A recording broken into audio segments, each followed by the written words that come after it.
Olá, namastê! Seja muito bem-vindo a esse canal.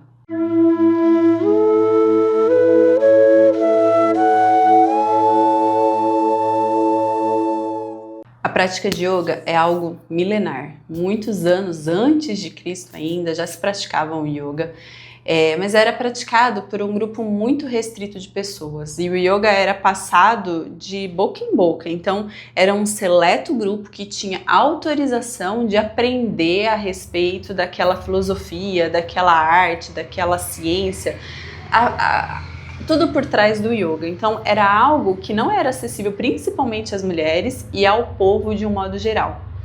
Só que hoje já mudou, né, isso. Hoje a gente vê até mais mulheres praticando yoga do que homens e o yoga se transformou em algo que deve ser acessível a todo mundo que busca por esse conhecimento.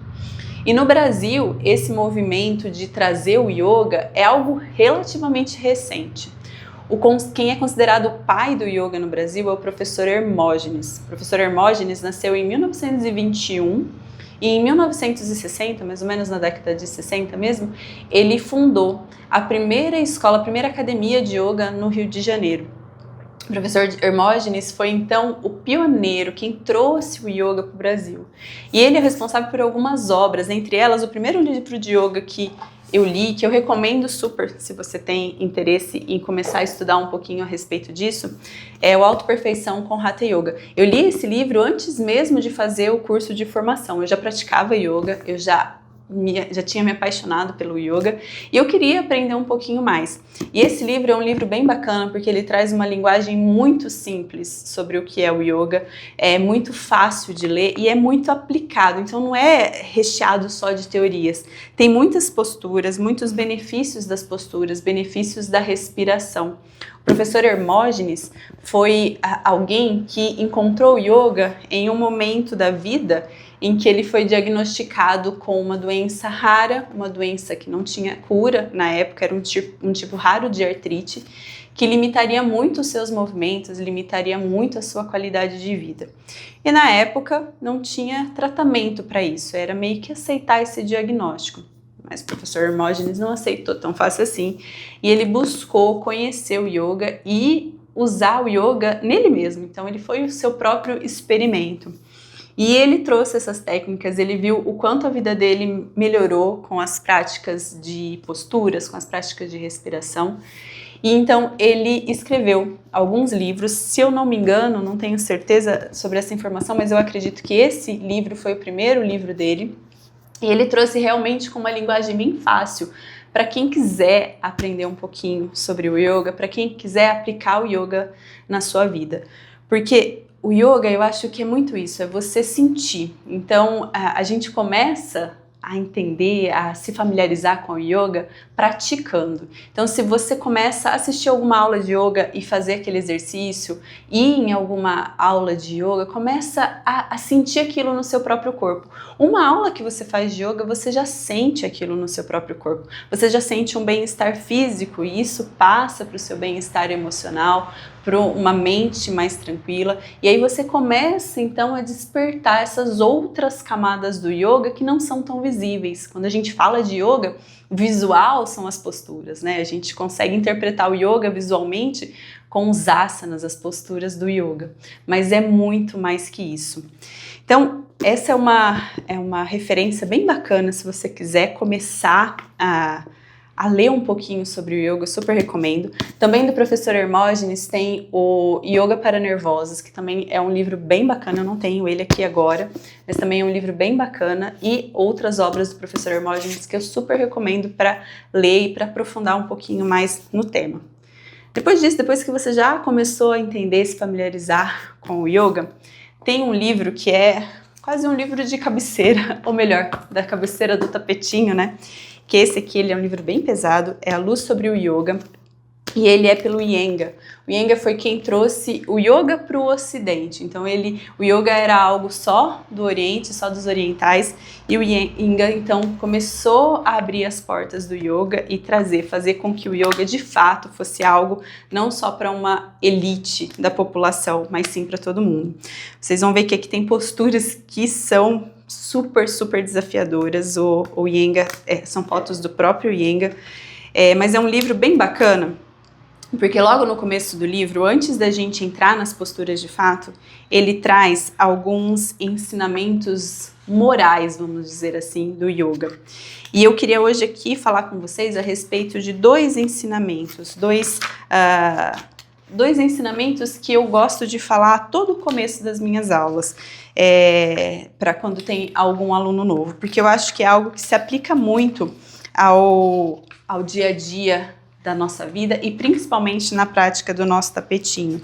O primeiro deles é o que a gente chama de ahimsa, a não violência. Por que ele é tão importante? Na prática de yoga, a não violência ela é importante para a gente não se lesionar. E isso a gente estende para a vida, né? Qualquer prática de exercício físico que a gente for fazer, a gente precisa ter essa consciência de não machucar. Porque se você machucar para tentar alcançar um objetivo, você só se atrasa. Então eu quero fazer uma postura muito difícil que exige demais do meu alongamento. Se eu ultrapassar o meu limite e eu me machucar, eu vou atrasar isso, eu não vou conseguir alcançar aquele alongamento mais rápido. Pelo contrário, eu vou atrasar isso muito e vou ficar machucado. Então, reconhecer, se conhecer, perceber os limites do seu próprio corpo é algo que precisa ser regra básica pelo dia a dia, né? Não só no tapetinho de yoga. Mas sempre que você estender o seu tapete, buscar uma postura diferente, uma postura que está te desafiando, pensa que é um pouquinho a cada dia, é uma evolução lenta e contínua para você não se machucar. Então esse é o princípio do ahimsa. Mas aliado a ele, a gente tem que ter também em mente o autoesforço. O autoesforço para saber se eu realmente estou no meu limite ou se eu estou com um pouco de preguiça naquele dia, se eu estou um pouco, não quero fazer. É o equilíbrio entre o não se machucar, mas o chegar até onde eu posso ir hoje nessas condições. Então, trazer esse equilíbrio. E esse livro do Iyengar, ele traz bastante desses ensinamentos, os ensinamentos do yoga da vida e do tapetinho também. E além das posturas, de todas os benefícios de cada postura, como praticá-la, como não lesionar, algumas recomendações, algumas precauções. Então é um livro bem bacana se você quiser aprofundar um pouquinho mais, conhecer um pouquinho mais. É um guia muito, a Bíblia praticamente do yoga, algo que você deve ter sempre com você. E existem outros dois livrinhos que eu acho eles muito bonitinhos, que é o Hatha Yoga Pradipika, que pode ver que ele está cheio de marcações, é um livro um pouquinho mais difícil de ler. É bacana que ele traz também a forma em sânscrito de tudo isso, como foi escrito, e depois a interpretação para o idioma em português. Então é um livro um pouco mais difícil, não dá para sentar e ler o livro inteiro, é um livro que você lê partes, interpreta, pensa sobre aquilo, anota não, né? Vai marcando o que você quer depois voltar e ler mais uma vez. E o Bhagavad Gita, quase um trava-língua. O Bhagavad Gita também é no mesmo esquema, tem a parte em sânscrito, então se vocês olharem o livro, uma parte está em sânscrito, outra parte em português. E é um livro também difícil, é um livro que você lê, você pensa, não é um livro para ler, sentar e ler de uma vez. Você até pode, mas você vai absorver pouca coisa.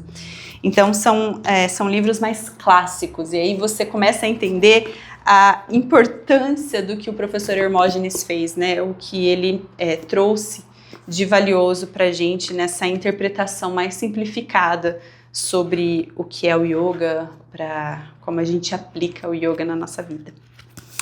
E é isso. Hoje era só essa conversinha com vocês de algo que, para mim, ajuda muito a pensar nas práticas, ajuda muito a entender o yoga, trazer o yoga para minha vida.